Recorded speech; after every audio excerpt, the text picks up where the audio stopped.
Consider the era when the US and Iran had significant diplomatic and strategic cooperation. Hard to believe, right? But what led to the dramatic fallout between these two nations?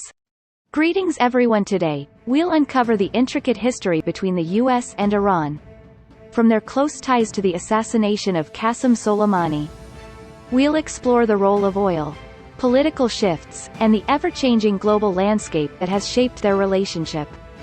If you find this video interesting, please support us by hitting the like button. Now, let's get started. First of all, one thing that cannot be left out of Iran's history is the world's most important resource, oil. The Middle East is renowned for its substantial oil reserves, and Iran is prominent among these, holding the world's fourth largest proven reserves. However, it was not Iran itself that first developed this oil industry, but the United Kingdom. Tensions escalated between the British and Iran, leading to the involvement of the United States. Historically, Iran was a monarchy ruled by a Shah, a title for the Persian monarch, meaning the country's policies were determined by the ruler's directives. During World War II, Reza Shah maintained a stance of neutrality, though the presence of Germany in Iran raised concerns among the Allied nations. The United Kingdom, at war with Germany at the time, was concerned about any potential German influence in Iran, upset over Iran's neutrality, which could potentially benefit Germany. Faced with these geopolitical tensions, the British dispatched troops to Iran, to which the Iranian government eventually capitulated. Reza Shah, perceived to have pro-German sentiments, abdicated, and his son, Mohammad Reza Pahlavi, ascended to the throne. Pahlavi too shifted his support to the British, adopting political policies favorable to England, and good relations continued even after the war ended. However, it was the Iranian people who objected. The outcry of the people grew louder, protesting, "Iran is our country. Why should it be under British control?" In particular, they did not like the fact that the British had a monopoly on the Iranian oil industry. Criticisms grew as to why the British should take the oil when it could be obtained in Iran, and the desire for a new leader grew louder and louder. This is where Mohammad Mosc, a member of parliament at the time, came in. Mossadegh achieved many accomplishments and rose quickly through the ranks. He rose to the position of prime minister and declared that oil belonged to Iran, and declared the nationalization of the oil industry. The Iranian people had high hopes for this declaration. However, the British strongly objected, saying, "The oil industry that we developed has been taken away from us." And a dispute began between the British and Iran. In the midst of this situation, there is another country that was alarmed by this situation. It is the United States that comes into play here. When Mossadegh came to power in Iran, the world was in the midst of the Cold War, with the United States and the Soviet Union vying for power. Iran, disillusioned with Britain, appeared to be gravitating towards the Soviet sphere, a shift that concerned the United States. Due to the geopolitical implications during the Cold War, the U.S. was concerned that Iran might align with its Cold War adversary, the Soviet Union. Seeking U.S. involvement, the British offered a significant share in the Iranian oil industry, prompting the U.S. to cooperate more actively in the region. Oil concessions are the rights to extract and sell oil. Since oil is a lucrative resource used throughout the world, the U.S. immediately jumped on this concession. And so, in partnership with the United Kingdom, a campaign to bring down the Mossadegh regime began. The first way to do this is to exclude Iranian oil from the international market. Without the ability to sell Iranian oil, Iran cannot profit. In other words, they wanted to push Iran economically and shake Mossadegh's position. Then, just in time, a coup d'état broke out in Iran. As a result, Mossadegh was ousted as prime minister, after only 2 years in office. In fact, the coup, known as Operation Ajax, was orchestrated by the CIA on behalf of the United States. The U.S. used a spy agency called the CIA to support those who were dissatisfied with Mossadegh. The CIA also used information operations to incite opposition to the Mossadegh regime, which led to the coup d'état. This covert operation, later officially acknowledged by the U.S., is now detailed in documents that have since been declassified. and made available to the public. Thus, the US and the UK achieved their objectives. After ousting those who stood in the way, Pahlavi II, supported by the US and the British, once again came to power. However, the people of the Iranian tradition-oriented faction were vehemently opposed. Opposition grew, especially among devout Muslims. Pahlavi II suppressed them, and the people were not allowed to think or speak. These radical reforms not only led to a loss of tradition and culture, but also caused economic chaos and widened the gap between the rich and the poor. However, someone emerged to turn the tide. That person is the supreme leader of Islam, Khomeini. Khomeini harshly criticized the government, and eventually became a symbol of the resistance movement. What did the people think when they saw this? Naturally, they thought Khomeini was a dangerous man. Viewing Khomeini as a threat, the Shah's regime immediately apprehended him, resulting in his exile from the country. He sought to suppress the resistance movement by identifying and neutralizing potential threats to his position early on. With the loss of its central figure, Islam's momentum began to wane. It was in the years following Khomeini's exile. What happened to the reforms promoted by the emperor during that time? Actually did not work out very well. They collapsed in the wake of the oil shocks of the 1970s. This further widened the gap between the rich and the poor, and dissatisfaction with the political system grew even greater. One day, an article appeared in the newspaper insulting Khomeini. A student saw the article and was furious that such a thing should be said to Khomeini, whom he respected, and started a demonstration. When the government suppressed this demonstration, public anger finally reached its peak. The opposition spread throughout the country, and demonstrations and riots broke out all over Iran. Pahlavi II, unable to control the chaos and fearing for his life, fled the country. The Iranian Revolution marked a significant shift away from pro-US policies. The new leadership was established under Khomeini, who had returned from exile. Khomeini's argument was that the country should return to its Islamic roots.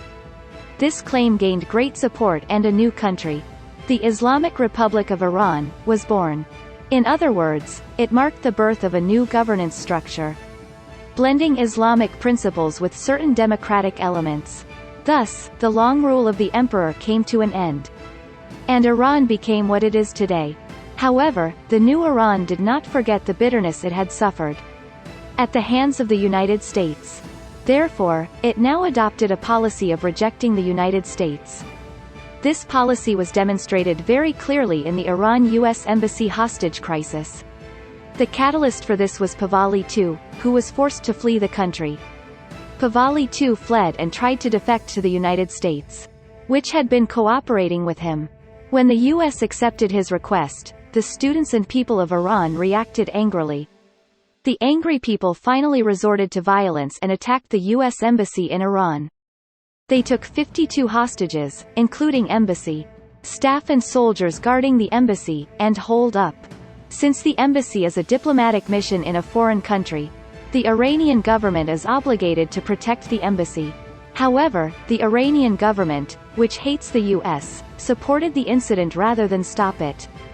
As a result, the embassy was occupied for 444 days.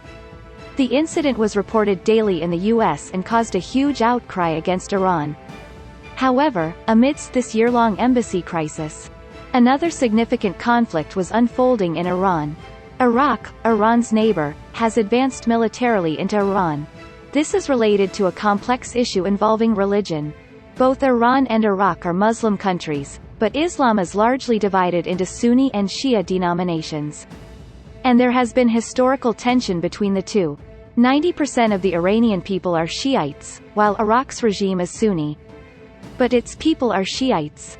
Therefore, Iraq was highly alarmed by this Shia revolution in neighboring Iran. Fearing the revolutionary sentiment might inspire the Shia majority in Iraq, the regime sought to preemptively strike and weaken Iran. Iraq wanted to prevent a revolution like the one in Iran. Then came the US, which is hostile to Iran in a strategic move. The US decided to support Iraq. Consequently, Iran faced significant challenges due to the unilateral actions taken against it. Nevertheless, Iran, which had just achieved a revolution, was motivated and continued to fight for 8 years despite its military disadvantage. In the end, the war was inconclusive and ended in a draw. However, a draw did not mean that the US and Iran could easily reconcile. Diplomatic relations were severed, and relations remained unimproved. Tensions between the two countries have risen once again, this time over Iran's nuclear program. In 2002, suspicions that Iran was developing nuclear weapons took the world by surprise. When the international community raised the issue, Iran explained that its nuclear program was not for military use but for nuclear power generation. However, skeptical of this explanation, the international community repeatedly demanded that Iran halt its nuclear development. However, Iran has never listened. Therefore, the US and Europe imposed various economic sanctions against Iran. A total ban was imposed on Iran's oil exports, a major blow to the country's economy given its heavy reliance on oil revenues.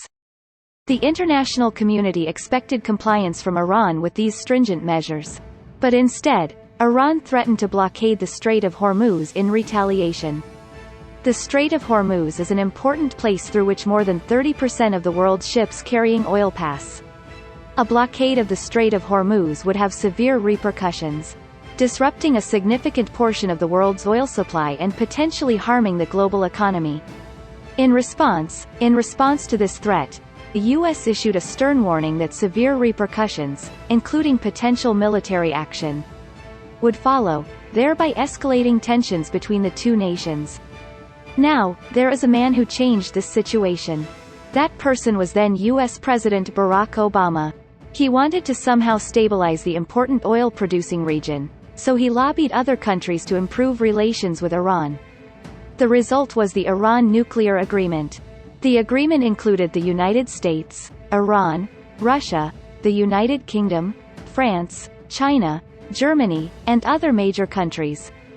The agreement was to ease economic sanctions on Iran in exchange for restrictions on its nuclear program. Some in the US criticized the agreement as being too lenient toward Iran. However, the United States, prioritizing regional stability, agreed to the terms despite some domestic opposition. However, that peace lasted only 3 years. The US-Iran relations faced renewed strains following the election of President Trump. Trump unilaterally broke the nuclear agreement and once again imposed a total ban on Iranian oil imports. While this decision was controversial, it was based on certain considerations. In Trump's view, stopping the economic sanctions means that Iran will get money, which is being used for terrorism. According to reports from an American research institute, Iran is believed to have allocated over $16 billion to armed groups in 2018. Because of these factors, Trump has decided that if the threat of terrorism is growing, there is no point in abiding by the agreement. Trump decided to confront Iran again with the goal of eradicating terrorism. The central figure who said he was supporting that terrorist organization was Qasem Soleimani, whom I mentioned at the beginning. President Biden has indicated intentions to re-engage with the nuclear agreement, albeit cautiously, mindful of the complex geopolitical implications. However, there is a concern that simply reverting to the agreement will allow funds to flow to terrorist organizations again. So there is a lot of opposition in the United States, and it remains a difficult problem to solve. The path ahead is challenging. As we strive for global peace, we face numerous persistent issues, from geopolitical tensions evidenced by Russia's actions in Ukraine to long-standing conflicts such as the Israeli-Palestinian struggle. Each of these problems has a great deal to do with our own lives. This serves to underscore the intricate connections global issues have with our daily lives. Thank you for watching. Don't forget to like, comment, and subscribe for more insightful content. Take care and see you in the next video. Goodbye.